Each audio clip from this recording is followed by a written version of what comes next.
Welcome to cricket Challengers Tamil channel. இந்த video நம்ம அதை பற்றி பார்க்க போகிறோம் அப்படின்னா 17 வருஷத்துக்கு அப்புறம் நம்ம வேறு லெவலில் சேப்பாக்கில் சென்னையை வீழ்த்தி இருக்கிறோம்.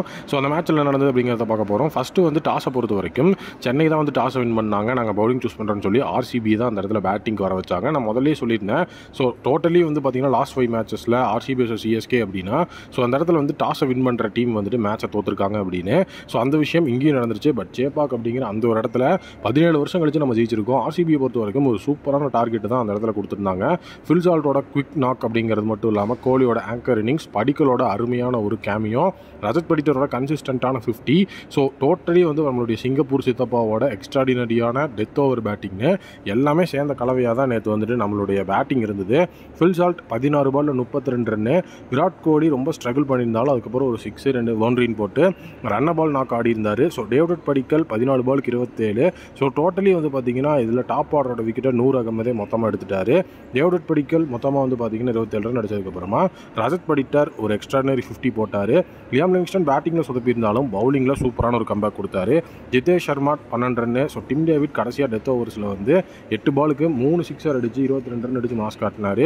ரொம்பவே வந்துட்டு நீட்டான ஒரு டெத் ஓவர் பேட்டிங் மூலியமாக 20 ஓவருக்கு நிர்ணயிக்கப்பட்ட 20 ஓவர்களில் ஸோ நம்மளுடைய ஆர்சிபி 196 ரன் அடித்தாங்க. 197 ரன்ஸ் அடித்தா வின் அப்படிங்கிற ஒரு மிகப்பெரிய இமாலய இலக்கு தான் இங்கே. ஏன்னா வந்து இது சேப்பாக் ஒரு பெரிய லெவலில் வந்து பார்த்தீங்க அப்படின்னா ஒரு பேட்டிங் பேரடைஸ் அப்படிங்கிறது கிடையாது. ஸோ டோட்டலி சேப்பாக் அப்படிங்கிறது ஸோ அது வந்து ஃபுல் அண்ட் ஃபுல் வந்து பார்த்தீங்கன்னா ஸ்பின்னர்ஸை வந்து சாதகமாக இருக்கக்கூடிய இடம்.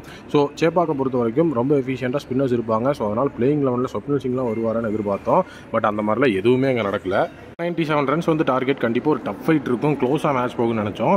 பட் அதுக்கெலாம் அவங்க வந்துட்டு அங்கே வாய்ப்பே கிடையாது அப்படிங்கிற மாதிரி தான் சிஎஸ்கேவோட பேட்டிங்கே எனக்கு இருந்தது. ராகுல் திருப்பதி அண்ட் ரச்சின் ரவீந்திரா தான் ஓப்பனிங் வந்திருந்தாங்க. ராகுல் திருப்பதி ஒரு 4 அடிச்சுட்டு ஸோ ஹேசுலட்டோட அந்த ஒரு ஓவரில் அவுட் ஆக, ஹேசுலட்டோட ஃபஸ்ட் ஓவர்லேயே ருத்ராஜ் கிரிக்கெட் கேப்டன் ஒரு மிகப்பெரிய பிக் ஃபிஷ்ஷை ரன்கள் எதுமின்றி 4 பால் டக்கில் ஜாஸ் ஹேசுலட் ஒரே ஓவரில் 2 விக்கெட் அப்படின்னு சொல்லி வெளியேற்றினார். ஸோ அடுத்து வந்து தீபக் கூடாவும் ஒரு பவுண்டரி அடிச்சுட்டு புவியோட ஓவரில் வெளியேற மொத்தமாக வந்து பார்த்தீங்கன்னா 10 ரன்னுக்குள்ளேயே அவங்களுடைய டாப் 4 அப்படிங்கிற அந்த விஷயத்தில் வந்துட்டு மொத்தமாக மண் விழுந்துருச்சு அப்படின்னு சொல்லணும். சாம் கர்னோட அந்த ஒரு விக்கெட்டை லியாம் லிவிங்ஸ்டன் எடுத்து கொடுக்க, இம்பாக்ட் பிளேயராக உள்ள வந்து சிவம் தூபே 2 பவுண்டரி ஒரு 6 கொஞ்சம் ஒரு டஃப் ஃபைட் கொடுப்பாருன்னு எதிர்பார்த்துட்டு இருந்த நேரத்தில் யாஸ் தயாலோட ஓவரில் போல்ட் ஆனார். அதுக்கப்புறம் வந்து பார்த்தீங்கன்னா கண்டிப்பாக ரவீந்திர ஜடேஜா வந்ததுக்கப்புறம் டோனி வருவார்னு எதிர்பார்க்கப்பட்டுச்சு. பட் அஸ்வின் இறக்கி விட்டு ஒரு மிகப்பெரிய லெவலில் வந்து பார்த்தீங்கன்னா ஒரு டஃப் ஃபைட்டே இல்லாமல் தான் இருந்தது. யாஸ் தயால் ரச்சின் ரவீந்திராவோட விக்கெட்டையும் எடுத்த உடனே மேட்ச் டோட்டலாக ஆர்சிபியோட அந்த ஒரு கைக்குள்ளே வந்துருச்சு. 197 ரன்ஸ் அடிக்கணும் அப்படிங்கிற சுச்சுவேஷனில் இருந்த நம்மளுடைய அந்த ஒரு சிஎஸ்கே வெறும் 146 ரன்ஸ் ஃபார் 8 விக்கெட்ஸ் அப்படின்னு சொல்லி முடிச்சாங்க. ஆர்சிபி மேட்சை வந்து 50 ரன் வித்தியாசத்தில் வேறு லெவலில் வின் பண்ணி இப்போ டேபிள் டாப்பர்ஸாகவும் மாறி இருக்கிறாங்க. ஸோ டோட்டலி வந்து பார்த்தீங்கன்னா நம்மளுடைய ஆர்சிபியை பொறுத்த வரைக்கும் இந்த ஒரு ஐபிஎல் 2025 விளாண்ட 2 மேட்சையுமே வின் பண்ணி 2 மேட்சஸ் 2 வின்ஸ் அப்படின்னு சொல்லி வந்து பார்த்தீங்கன்னா நெட் ரன் ரேட் அப்படிங்கிறதையும் வந்துட்டு அந்த இடத்துல மிகப்பெரிய லெவலில் வந்துட்டு பூஸ்ட் பண்ணி அந்த இடத்துல வந்து அவங்க 4 பாயிண்டோட டேபிள் டாப்பர்ஸாக இருக்காங்க. இப்போ அவங்களோட நெட் ரன் ரேட் +2 .266. எந்த ஒரு டீமுமே பார்த்தீங்கன்னா +1 கூட இல்லை. பட் ஆனால் நம்மளோட ஆர்சிபி இப்போ +2 இருக்காங்க. உண்மையாகவே வந்து பார்த்தீங்கன்னா ஆர்சிபியோட ஆட்டம்லாம் வேறு லெவலில் இருந்தது. ரொம்ப அருமையான ஒரு பெர்ஃபார்மன்ஸ் அப்படிங்கிறத சூப்பராக கொடுத்துருந்தாங்க. நீங்கள் நேற்று நம்ம சிஎஸ்கே வந்து பார்த்தீங்க அப்படின்னா அந்த ஒரு இடத்துல சேப்பாக்கில் அவங்க இடத்துல வச்சு பிறந்திருக்கிறோம். இதுக்கு வந்து ஒரு மிகப்பெரிய லெவலில் ஹாப்பியாக இருக்கீங்கன்னா ஒரு ரெட் கலர் ஹார்ட்டை கமெண்ட் பண்ணிட்டு போங்க. மீண்டும் ஒரு புதிய வீடியோ மீட் பண்ணுறேன். Thank you, take care and bye bye.